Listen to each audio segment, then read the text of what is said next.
दोस्तों, भारत में एक बहुत मजेदार चीज चल रही है। मजेदार मतलब हमारे ऊपर हो रही है, इसलिए दुखद भी है। सुबह उठो, मोबाइल खोलो और हर दूसरी न्यूज वेबसाइट पर वही लाइन चिपकी मिलेगी। मोदी जी दुनिया के सबसे लोकप्रिय नेता, 70% अप्रूवल रेटिंग, पूरी दुनिया में नंबर 1। ऐसा लगता है जैसे नेटफ्लिक्स की टॉप ट्रेंडिंग लिस्ट चल रही हो। बस फर्क इतना है कि वहां लोग सच में शो देखते हैं, यहां बस आंकड़े देखते हैं। अब भाई मैं थोड़ा कंफ्यूज हो जाता हूं, क्योंकि अगर 70% लोग इतने खुश हैं, तो फिर रेलवे भर्ती के बाहर लाखों लोग लाइन में क्यों खड़े हैं? हर दूसरा ग्रेजुएट भाई कोई जॉब लगवा दो मोड में क्यों घूम रहा है, और इंस्टाग्राम पर मीम पेज सरकार से ज्यादा पावरफुल क्यों लगने लगे हैं? मतलब देश में ऐसा माहौल है कि एक तरफ टीवी एंकर बोल रहा है भारत विश्व गुरु बन चुका है, और दूसरी तरफ एक इंजीनियर स्विगी में खाना डिलीवर करते हुए बोल रहा है भाई ओटीपी बता दो। ये जो डिस्कनेक्ट है ना, यही असली कहानी है। अब ये 70% वाला जादू आता कहां से है? ये कोई गांव गांव घूमकर सर्वे नहीं करते, कोई बिहार के गांव में जाकर नहीं पूछता चाची जी आप सरकार से खुश हैं। नहीं, ये लोग ऑनलाइन फॉर्म भेजते हैं। मतलब जिनके पास बढ़िया स्मार्टफोन है, वाईफाई है, टाइम है और इतना पेशेंस है कि वो सर्वे भर सकें, उन्हीं से पूछा जाता है। यानी इंडिया का वही प्रिविलेज्ड सेक्शन जो स्टारबक्स में बैठकर देश बचाता है। अब सोचो, अगर आप सिर्फ उसी पॉपुलेशन से पूछोगे जो ऑलरेडी कंफर्टेबल है, तो रिजल्ट क्या आएगा?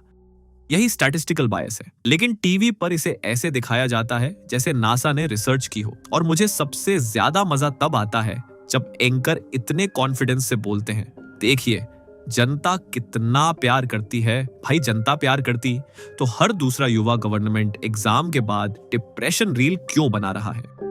इतनी बार पेपर लीक हुए हैं कि अब स्टूडेंट्स एग्जाम डेट से ज्यादा लीक डेट प्रेडिक्ट करने लगे हैं। एक लड़का तो बोल रहा था, हाँ भाई एग्जाम से पहले टेलीग्राम चेक कर लेता हूं, सिलेबस वहीं मिल जाता है। और दुख की बात यह है कि यह मजाक नहीं रहा।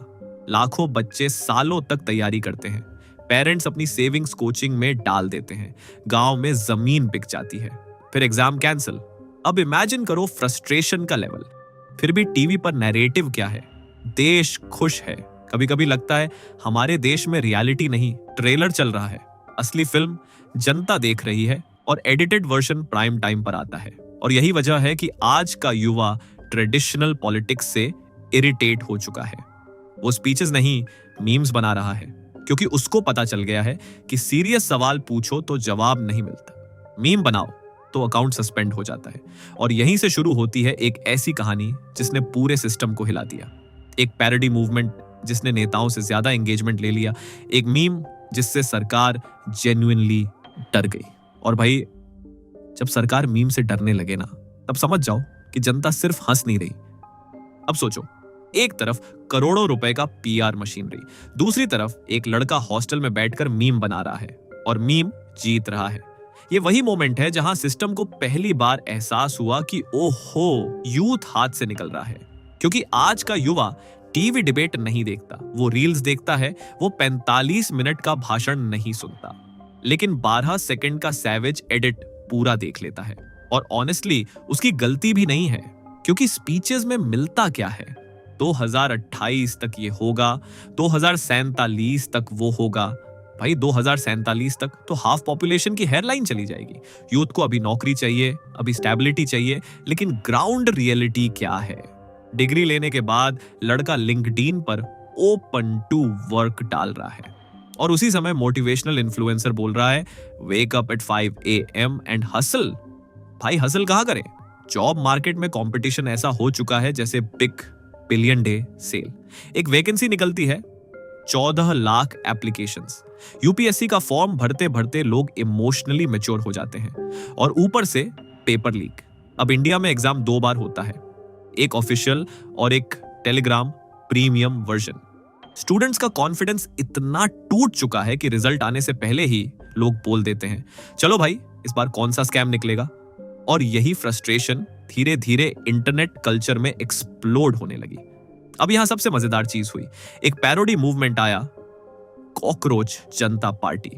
नाम सुनकर ही आधे नेता ऑफेंड हो गए, क्योंकि इंडिया में लोग करप्शन पर ऑफेंड नहीं होते, मीम पर हो जाते हैं। लेकिन ये मूवमेंट वायरल क्यों हुआ? क्योंकि पहली बार यूथ को लगा कि कोई उनकी लैंग्वेज बोल रहा है, कोई पॉलिश्ड पीआर टोन में नहीं, बल्कि उसी फ्रस्ट्रेशन में बात कर रहा है जो हर मिडिल क्लास घर में चल रही है। हर घर का सेम सीन है। पापा पूछते हैं, नौकरी लगी? बेटा बोलता है, नहीं। मम्मी बोलती हैं, पड़ोस वाले शर्मा जी का लड़का कनाडा चला गया। और उसी समय न्यूज चैनल पर टिकर चलता है, भारत विश्व की चौथी सबसे बड़ी इकोनॉमी, मतलब जीडीपी रॉकेट बन रही है, लेकिन लड़का अब भी घर में वाईफाई रिचार्ज के लिए पापा का इंतजार कर रहा है। और ऑनेस्टली यही डिस्कनेक्ट डेंजरस होता है। जब लोगों को लगे कि उनकी रियल प्रॉब्लम्स इनविजिबल हैं, तब वो सैटायर की तरफ जाते हैं, क्योंकि सीधा बोलो तो कोई सुनता नहीं, जोक बनाओ तो वायरल हो जाता है। और भाई वायरल ऐसा हुआ कि बड़े बड़े पॉलिटिकल पेजेस पीछे रह गए। इंस्टाग्राम पर एंगेजमेंट देखकर ऐसा लग रहा था जैसे आईपीएल चल रहा हो। अब यहां सरकार का रिएक्शन देखो। अगर सच में 70% अप्रूवल होता तो रिएक्शन क्या होना चाहिए था? इग्नोर। लेकिन हुआ उल्टा। अकाउंट्स ब्लॉक होने लगे, पेजेस हटने लगे, डिजिटल क्रैकडाउन शुरू हो गया।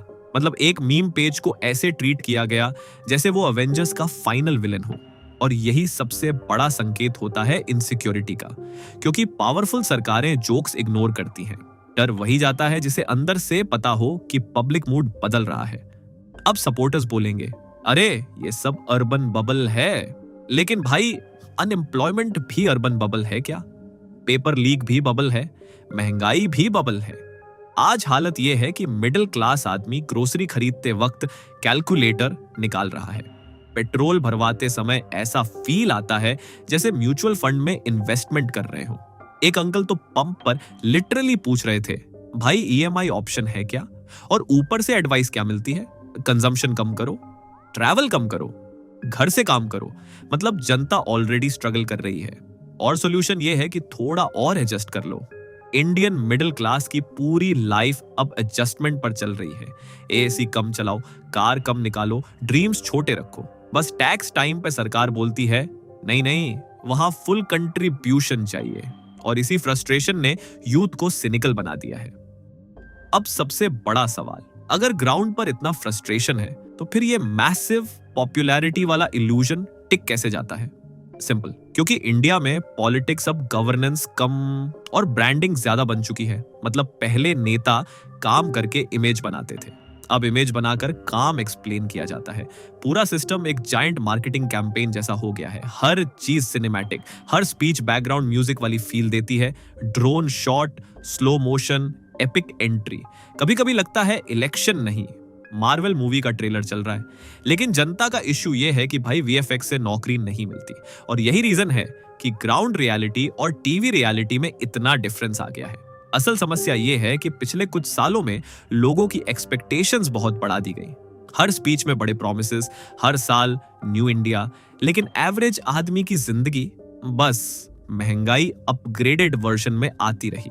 कुकिंग ऑयल महंगा, दूध महंगा, फ्यूल महंगा, लेकिन सैलरी वही। इंडियन मिडिल क्लास अब ऐसा कैरेक्टर बन चुका है जो हर महीने बजटिंग करके सरवाइव करता है और फिर भी मंथ एंड में सोचता है, पैसे गए कहां? फ्रस्ट्रेशन सिर्फ इकोनॉमी की नहीं है, लोग मेंटली एग्जॉस्टेड भी हो चुके हैं। हर चीज हाइपर पॉलिटिकल हो गई है। तुम ट्रैफिक की कंप्लेंट करो, कोई बोलेगा देशद्रोही। तुम बेरोजगारी की बात करो, कोई बोलेगा पाकिस्तान चले जाओ। मतलब भाई आदमी बस पूछ रहा है कि एग्जाम टाइम पर पेपर लीक क्यों हो रहा है। वो रॉ एजेंट नहीं बन गया। लेकिन यही प्रॉब्लम है पोलराइजेशन की। धीरे धीरे पब्लिक डिस्कशन लॉजिक से इमोशन पर शिफ्ट हो गया। अब डिबेट्स फैक्ट्स पर नहीं, फैंडम पर होती हैं। पॉलिटिकल सपोर्टर्स ऐसे लड़ते हैं जैसे आईपीएल फैंडम हो, हमारा नेता बेटर, नहीं हमारा बेटर। और जनता बीच में बोल रही है, भाई कोई स्टेबल इलेक्ट्रिसिटी दे दो पहले। और इंडिया का यूथ अब सरकास्टिक फेज में एंटर कर चुका है। अब वो इमोशनल पेट्रियोटिक मोन्टाज देखकर रोता नहीं, वो नीचे कमेंट लिखता है, nice cinematography but where job. और यही चीज डेंजरस है किसी भी सरकार के लिए, क्योंकि once youth stops emotionally investing, narrative crack होने लगता है। अब सपोर्टर्स बोलेंगे ये सब ऑनलाइन नॉइज है, लेकिन भाई मॉडर्न पॉलिटिक्स में ऑनलाइन नॉइज ही रियल मूड इंडिकेटर है, क्योंकि लोग टीवी पर कंट्रोल्ड ओपिनियन देते हैं, इंटरनेट पर ओरिजिनल ओपिनियन। इसीलिए गवर्नमेंट्स इंटरनेट से डरती हैं। टीवी एंकर को मैनेज करना आसान है, लेकिन मीम कल्चर अनकंट्रोलेबल है। अब हालत यह है कि बहुत सारे यंग लोग पॉलिटिक्स को सीरियसली नहीं लेते, वो उसे कंटेंट की तरह कंज्यूम करते हैं। और ऑनेस्टली ये नेताओं के लिए सबसे बड़ा इंसल्ट है जब जनता आपको रूलर नहीं, मीम मटेरियल समझने लगे। लेकिन यहाँ एक और डेंजरस चीज हो रही है, लोगों का इंस्टीट्यूशंस पर ट्रस्ट टूटता जा रहा है। एग्जाम सिस्टम पर डाउट, मीडिया पर डाउट, डेटा पर डाउट। और जब सोसाइटी ट्रस्ट लूज करने लगे ना, तब अप्रूवल रेटिंग्स नहीं, एंगर बढ़ता है, क्योंकि पब्लिक इवेंचुअली समझ जाती है कि स्टैटिस्टिक्स और रियलिटी दो अलग चीजें हैं। टीवी पर 70% अप्रूवल दिख सकता है, लेकिन चाय स्टॉल पर डिस्कशन पूरी अलग चल रही होती है। और इंडिया की असली पॉलिटिक्स हमेशा चाय स्टॉल पर समझ आती है, न्यूज रूम में नहीं। तो आखिर में पूरी कहानी आकर एक ही सवाल पर रुकती है, क्या सच में देश का मूड वही है जो प्राइम टाइम पर दिखाया जाता है, या फिर असली इंडिया कहीं और बैठा है? अब लोग एंग्री कम, टायर्ड ज्यादा लगते हैं, क्योंकि हर साल same cycle, promises, campaign, big headlines, फिर रियलिटी चेक। और जब रियलिटी रिपीटेडली डिसअपॉइंट करे, तब जनता इमोशनली डिस्कनेक्ट होना शुरू कर देती है। यही रीजन है कि मीम्स इतने पावरफुल बन गए हैं, क्योंकि ह्यूमर कभी कभी प्रोटेस्ट का सबसे डेंजरस फॉर्म होता है। और कॉकरोच जनता पार्टी उसी कलेक्टिव फ्रस्ट्रेशन का सिंबल बन गई। उस मूवमेंट ने एक चीज क्लियर कर दी, यूथ अब सिर्फ ऑडियंस नहीं रहना चाहता, वो पार्टिसिपेट करना चाहता है, क्वेश्चन पूछना चाहता है, मॉक करना चाहता है। और ऑनेस्टली डेमोक्रेसी में ये हेल्थी होना चाहिए। लेकिन प्रॉब्लम तब आती है जब क्रिटिसिज्म को एनिमी एक्टिविटी ट्रीट किया जाने लगे। क्योंकि अगर कोई मीम पेज सरकार को इतना अनकंफर्टेबल कर दे कि क्रैकडाउन शुरू हो जाए, तो सवाल मीम पे नहीं, इनसिक्योरिटी पर उठता है। अब आने वाले साल इंटरेस्टिंग होंगे, क्योंकि फ्रस्ट्रेटेड यूथ हमेशा अनप्रिडिक्टेबल होता है। वो कभी प्रोटेस्ट करता है, कभी वोट बदलता है, और कभी पूरी पॉलिटिकल कॉन्वर्सेशन ही बदल देता है। लेकिन एक चीज क्लियर है, इंडिया का यूथ अब ब्लाइंड एक्सेप्टेंस मोड में नहीं है। वो सवाल पूछ रहा है, सार्काज्म कर रहा है, और सबसे डेंजरस चीज, वो लाफ भी कर रहा है। क्योंकि जब जनता डरना बंद करके मजाक उड़ाना शुरू कर देना, तब सबसे बड़े बड़े पॉलिटिकल एम्पायर्स अनकंफर्टेबल हो जाते हैं। अब आप बताओ, आपको कौन सा इंडिया ज्यादा रियल लगता है, टीवी वाला या कमेंट सेक्शन वाला?